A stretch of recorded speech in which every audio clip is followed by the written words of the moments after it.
Nasa atin ng linya ngayon si Lieutenant General Raul L. Del Rosario, retired. Siya ang Director General ng Civil Aviation Authority of the Philippines o CAAP. Magandang umaga po, General.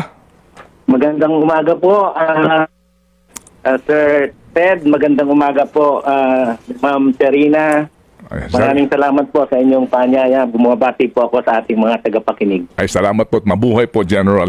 General, yung po munang report po na nakalabas na po ng bansa ang ilang air assets ni dating Congressman Zaldico. Kumpirmado ho ba ito? Totoo po yan. Meron ng 3 air asset na nakalabas, 2 helicopter at yung isang fixed wing, yung tinatawag nating Gulfstream G350. Yung nauna pong nakalabas ay nung August 20 yung isang helicopter at nung August 16 yung Gulfstream 350. August pa po ito. At yung pangatlong aeroplano naman, yung helicopter na isa pa ay 11 September. Oh, go ahead, sir. Yung dalawang helicopter ay yung Agosta 1398 nga na sinabi kanina ay tumungo sa Kota Kinabalu. Yung Gulfstream 350 naman ay tumungo sa Singapore. So yung pong nakabiyahe ng Singapore, ito pong jet na Gulfstream, habang yung helicopters po dito po lamang sa Malaysia. Tama po yun, sir. Opo, okay. Sige po. So, sir, sa kabuuan ho ba muna, ilan ho ba ang air assets na niniuugnay kay former Congressman Zaldico? Ang total po ay 10. Merong 4 na nakapangalan sa Misibis Aviation and Development Corporation at merong 2 na nakapangalan naman sa subsidiary ng Misibis Aviation, itong Misibis Resort and Hotel Management Corporation. At meron pang 4 na nakapangalan naman sa Hightone Construction and Development Corporation na kasama rin sa incorporator si former Congressman Zaldico. Okay, opo. So, sir, dito po sa lumalabas po 10 lahat, ano po?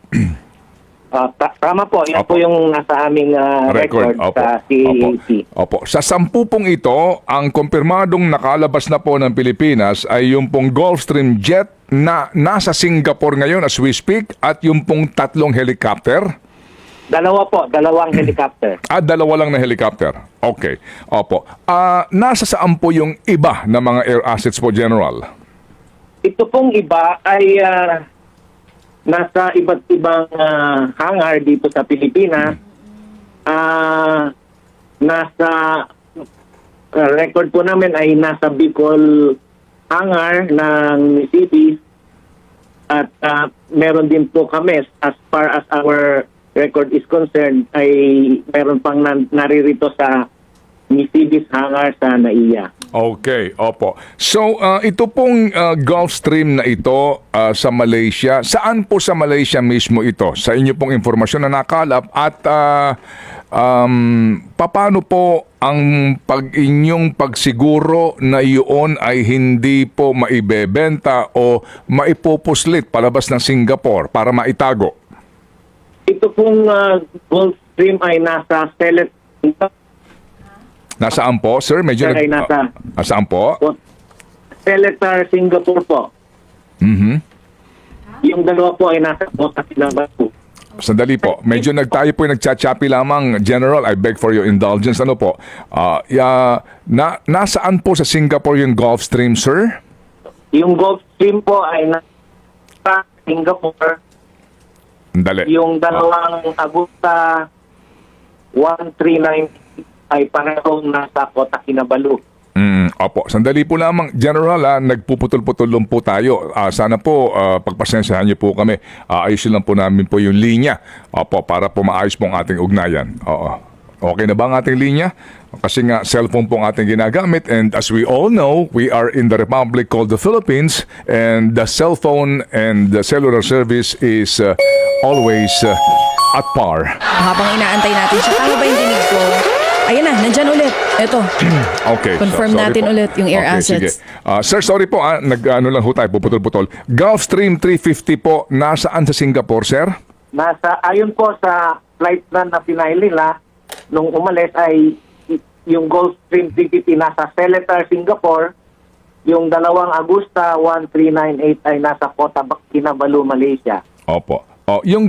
Ito pong Gulfstream na jet ngayon, nakarehistro pa rin po under the Philippines Aviation. So, ano po ang ating pananggalang na hindi ito maipupuslit kaya? Talaga ho bang ito po'y naka-freeze na per AMLAC order?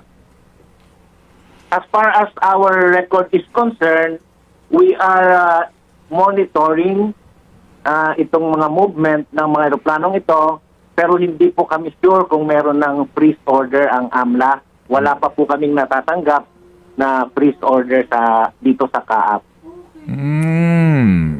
So magmula ho nang lumabas yung balita na request nila Secretary Vince, wala pang confirmation. Kapag ho ba meron ng freeze order officially ang AMLAC, dapat may kopya na po kayo, ano po? Tama po yon. Sa ngayon po, ang natanggap namin na mga sulat galing sa AMLA ay mag-submit ng mga documentations at records ng eroplanong ito. Ganon din po ang Ombudsman, ang NBI, ang DPWH ay binigyan na po namin ng mga karampatang documentation ng mga eroplanong mga nasabi po. Okay. So ano lang ho ang puder ng CAAP dito? Hanggang saan lang po ang inyong kapangyarihan sa usapin po ng pagsiguro, kung kakayanin po ninyo masiguro, no, ho, na hindi makalabas pa ng Singapore, makaalis pa ng Singapore itong jet na ito at eventually maibenta, ma-dispose? Ang CAAP po, ang regulatory body ng mga eroplanong nakarehistro dito sa Pilipinas. So habang nasa atin po ang registration, ay hindi maaaring maibenta ang mga eroplanong ito nang hindi na de-register ng CAAP. Sa ngayon po ay hindi pa na-de-register ang mga eroplanong ito, although nagkaroon po sila ng attempt, nag-request po sila ng deregistration, pero dahil nga subject na po sa investigation, hindi na po pre-process ng CAAP ang deregistration application. Kailan po nag-apply ng deregistration itong mga kumpanya na nagmamay-ari ng naturang mga air assets?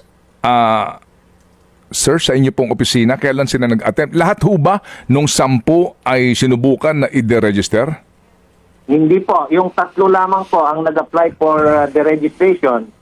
Yung una, sir, yung unang helicopter nag-apply, umalis siya ng August 20 at nag-apply ng deregistration ng 14 September.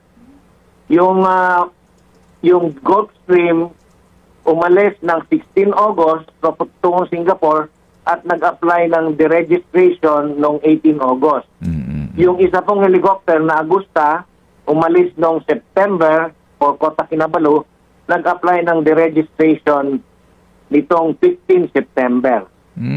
So yun ho. Ang ibig sabihin po, nakaalis na sila ng Pilipinas noong magsipag-apply ng deregistration yung 3 eroplano concerned.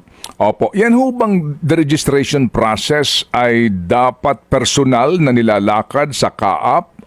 Paano po ba ang inyong panuntunan, General? May mga proseso po na sinusunod.